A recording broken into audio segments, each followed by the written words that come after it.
Täna kella 10 hommikul täitus uudiste stuudio naabrist parem saatesse pürgijatega. Kandideeris saatesse mitusada paari, kuid lõunani jõuti tuttavaks saada enam-vähem 18-ga. Me ei ole suhtes. Suhtes 2 last. Suhtes 2 last. Miks ei ole abielus? Aeg on seal kiire asjaga. Võib-olla üks aeg ikkagi hea naisest aus naine. Piret ja Joosep tulid saate castingule Võrust. Paaril kasvab kodus 2 last, 2- ja 5-aastane, kuid sellest takistust ei nähta. Oma väike pesa Tallinna lähistel on täpselt see, mille eest võistlus tulle tormata. Ma arvan, Tallinnas kinnisvara on siuke väga hea. See nagu jookse üle küll ja maha. Et muidu olete Võru inimesed. Just. Ja ikkagi plaan tulla siia Tallinnasse või jääda 2 linna vahele pendeldama? Pigem on hea, kui on olemas teise pool Eestit nii-öelda koht, kuhu tulla. No, kuidas te nüüd tunnete, kui te olete siin castingult välja tulnud, et mis tunne on, kas saate saatesse? Pigem on siuke kahtlane tunne, et võib isegi saada. No Piret. No eks see näha ole nüüd lähi tulevikus nii-öelda. No aga kujutate ette ka, mis siis tegelikult sündima hakkab, kui teid saatesse valitakse. See on väga-väga suur koormus, ma võin teile kohe lubada. Eriti 2 lapse kõrvalt ja oma firma kõrvalt, et lihtne see olema ei saa.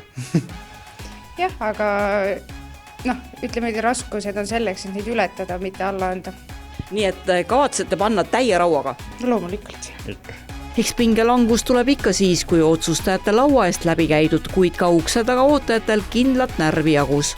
No me oleme väga hästi ette valmistunud ja ma arvan, et meil on idee, mis töötab. Mis see võiks olla?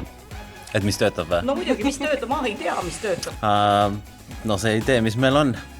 Mis see on siis, mis siin on, kui me selle ümber pöörame, julged pöörata ümber, ei julge? Ei julge ikka. No näita. Meie nägemus oli siis elamine tumedates toonides, mis siis paljudele võib tunduda hirmutav, aga meile pigem ubane ja kodune. Aga kõik oleneb, kuidas sa suudad selle välja mängida. No aga teil mingisugune ehitamise või selline kodu tuunimise kogemus ka on või? No muidugi enda koduga või korteriga ja siis kaaslane on Tisler, ehk siis oskab enda kätega väga hästi asju teha, nii et ma arvan, et meil on hästi. Täna oli saate tegijate jaoks päris raske päev.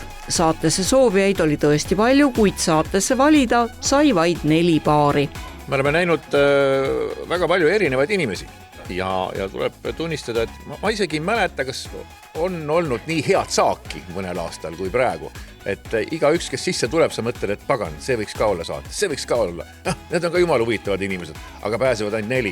Nii et ma ei tea, kuidas me selle valiku teeme, aga kuidagi tuleb valida ja selles mõttes inimesed on nagu väga, väga toredad. Määrav sõna on Alaril ja Gertol, et mina hindan nende sellist ehitusoskust, et see on minu jaoks kõige olulisem, et me lõpuks suudaksime need korterid valmis ehitada ja ülejäänud jääb 2 poole. No, mina kuulsin siin ukse taga, et kõik on tulnud nagu siia meestega, üks on Tisler, teine on elektrik, 3 on torumees, et kas see selline lati alt läbi jooksmine ei ole või? Ei, meie eesmärk on ikkagi see, et tuleks hea tulemus, et oleks midagi vaadata, midagi õppida võib-olla vaatajatel isegi. Selles mõttes ma arvan, et tänased siin ukse taga ja juba läbi käinud on kõik väga värvikad, väga säravad, väga osavad kindlasti, et nad ikkagi teavad, kuhu nad on tulnud ja mida nad teha tahavad. Naabrist parem uued osad on eetris juba märtsis, siis selgub ka see, kes tänastest saatesse tahtjatest linnalähedast kodu välja teenima asuvad.